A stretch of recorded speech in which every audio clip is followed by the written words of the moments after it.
Assalamualaikum warahmatullahi taala wabarakatuh. Wow, what a day it has been listening into the amazing insights and absorbing the nuggets of wisdom for the past 9 hours. Thank you to all my amazing colleagues for the generosity of your time and in sharing your wisdom and experiences. Allow me to share my key reflection and takeaway from today. One, on adapting to the new normal, it is really easier said than done. Today really was a testament that adapting requires openness, new thinking, new ways of doing things, and of course, patience in navigating the unknown and the risks from the uncertainties. Now, second on leadership, our panel have showcased that this is the era of empathetic leadership and of course of reflection as well, especially as the movement restrictions have shown us that remote working is actually possible and therefore is forcing us to accept a, to accept a potential new reality where remote work or flexible work arrangements could be the new reality. Thus, leaders, entrepreneurs, and business owners would have to learn to manage such a shift. And I personally feel like we are at a cusp of a new reckoning here. Third, this crisis has also been an opportunity for us to hit the reset button. For us to thrive in this new paradigm, we must lead the way towards a sustainable recovery, and that means being intentional about our values and being responsible about our actions and impact. Fourth, whilst there are so much talk about digitalization being an important enabler to recovery, I personally view that women are the catalyst to thriving in this new paradigm. Consider the fact that 61 million women own and operate business enterprises in ASEAN. Therefore, including women into the agenda will enable accelerated economic recovery as we witness firsthand the impact of our inspiring women speakers are making in their businesses. Of course, reality is that women still make up a small percentage of the board membership in ASEAN business establishments. And therefore, my aspiration really is to see inclusivity and equality being intentionally practiced. And of course, this shall require a concerted effort. Fifth, hearing about digital acceleration globally is really pretty exciting, especially as 40 million people in Southeast Asia started using the internet for the first time in 2021. And now ASEAN is home to 350 million digital consumers. Therefore, businesses that are not able to respond to the need for digital transformation fail miserably, particularly during this pandemic, and this is serious. Lastly, of course, COVID has really taught us this beautiful lesson to utilize collaboration to recover and re-emerge from this pandemic stronger, wiser, and bolder. I wish to take the opportunity also to reflect on the discussion we've had yesterday at the first AYEC Policy Dialogue Forum, that whilst COVID-19 pandemic has accelerated digital transformation across industries, digitization is more than just simply putting physical businesses online. And so as entrepreneurs, we must be able to strategically embrace digitalization and acquire digital competencies that will enable us to embrace digitalization more intelligently. Now, reflecting on the year that we've had in 2021, as the chair of the ASEAN Young Entrepreneurs Council, I must say that whilst this has been a tough year, it has also been a year of opportunities and progress. We have come together as a council of young entrepreneurs to materialize a number of initiatives, including the ASEAN-Business and Entrepreneurship Dialogue Series, form and launch the ASEAN Young Women Entrepreneurs Club, and also convene the inaugural AYEC Policy Dialogue Forum yesterday. We have also signed a number of partnerships, including one with the Young Seekers, Voice of Asia and Mercosur, ASEAN Chamber of Commerce, to pave the way for AYEC to be able to be relevant to serve our network of 70,000 young entrepreneurs across ASEAN, especially as we are serious about contributing to building a dynamic, inclusive, and resilient entrepreneurship and business community in ASEAN. We are also making leaps as we welcome more women joining the AYEC Council, making up over 40% of our board memberships. Now it is time for me to hand over the chairmanship of AYEC to Mr. Seang Sopagna, the president of the Young Entrepreneurs Association of Cambodia, to take the baton and continue on the legacy of the ASEAN Young Entrepreneurs Council during Cambodia's ASEAN Year in 2022.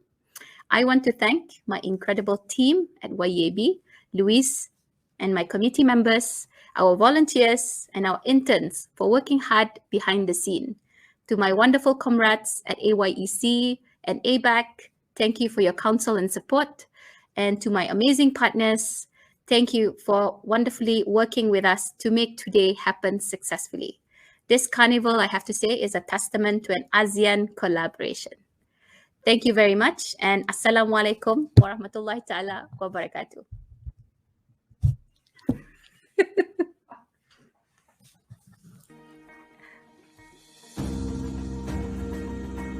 The 6th AYE Carnival successfully brought together over 1,500 young entrepreneurs across ASEAN and dialogue partners and beyond. During Brunei's chairmanship, the AYEC saw new initiatives including the AYEC Business and Entrepreneurship Dialogue Series, the launch of the ASEAN Young Women Entrepreneurs Club, and the ABAC-AYEC Policy Dialogue Forum. It is now time for the Young Entrepreneurs Association of Brunei to hand over the chairmanship of AYEC to the Young Entrepreneurs Association of Cambodia to take on the AYEC chairmanship forward and continue the legacy towards regional development and harmony and championing the cause of young entrepreneurs in ASEAN.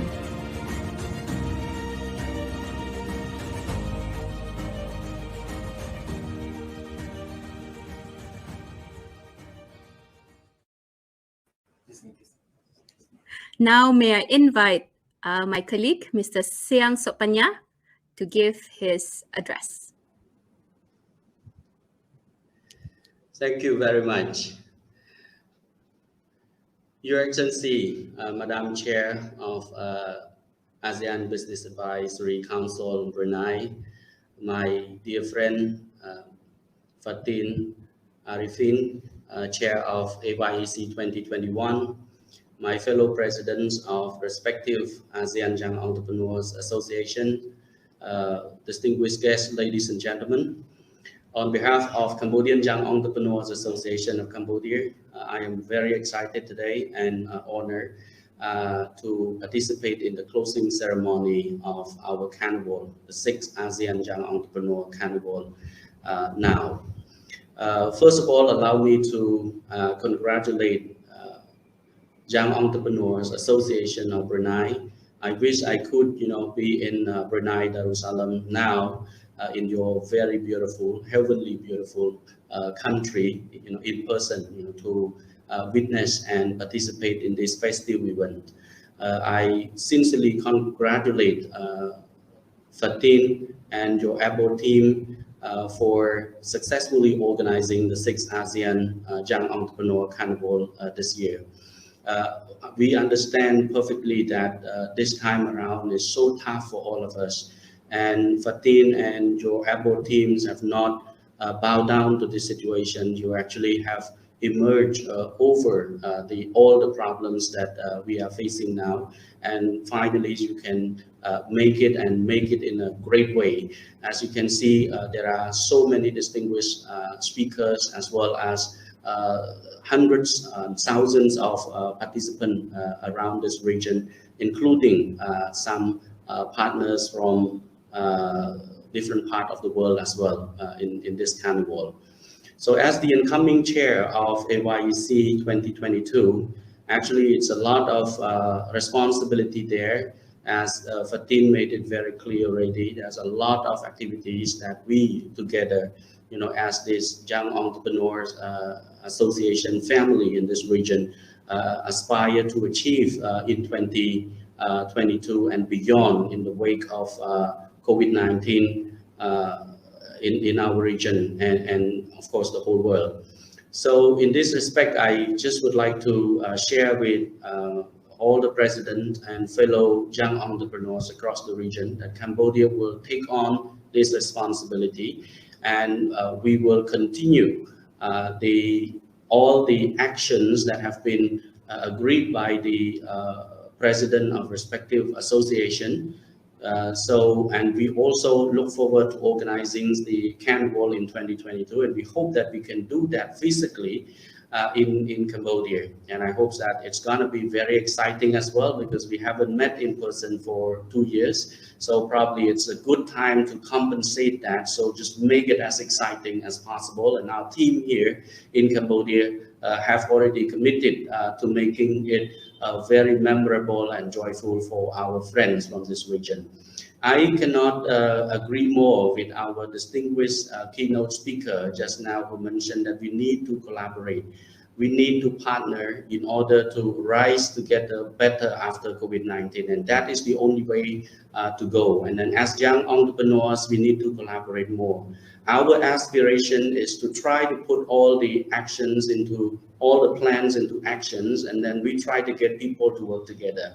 And I think that in 2022, we really want to get young entrepreneurs from the 10 member ASEAN, 10 ASEAN member countries to work together and make this network closer, and maybe transform it to become networks of our relation as well. So I think so far we have had a lot of plans, but due to some challenges that we have faced, COVID-19 included, we have not been able to execute some of the activities. But of course, we have that in our backlogs. We will try to clear it, and hopefully we will be able to deliver what we promised to our members and make the, revitalize the spirit of young entrepreneurship in our region. So in this respect, I would also like to thank all fellow presidents of respective ASEAN country for supporting this year event. And likewise, we also look forward to your support as well, because this is a huge responsibility. And of course, it is for the goodness of all entrepreneurs in our region. And I very much look forward to having more support from, of course, the outcoming chair. Fatin will be continuing to advise me and my team. And of course, we will work collaboratively with Deborah's and all other members, to make next year even another success and another great milestone for AYEC altogether. So with that, thank you very much. I take on from there, and I very much look forward to meeting you all in Cambodia. Warmest welcome to the Kingdom of Cambodia, and I wish you all healthy, safe, and every success in your endeavor. Thank you very much indeed.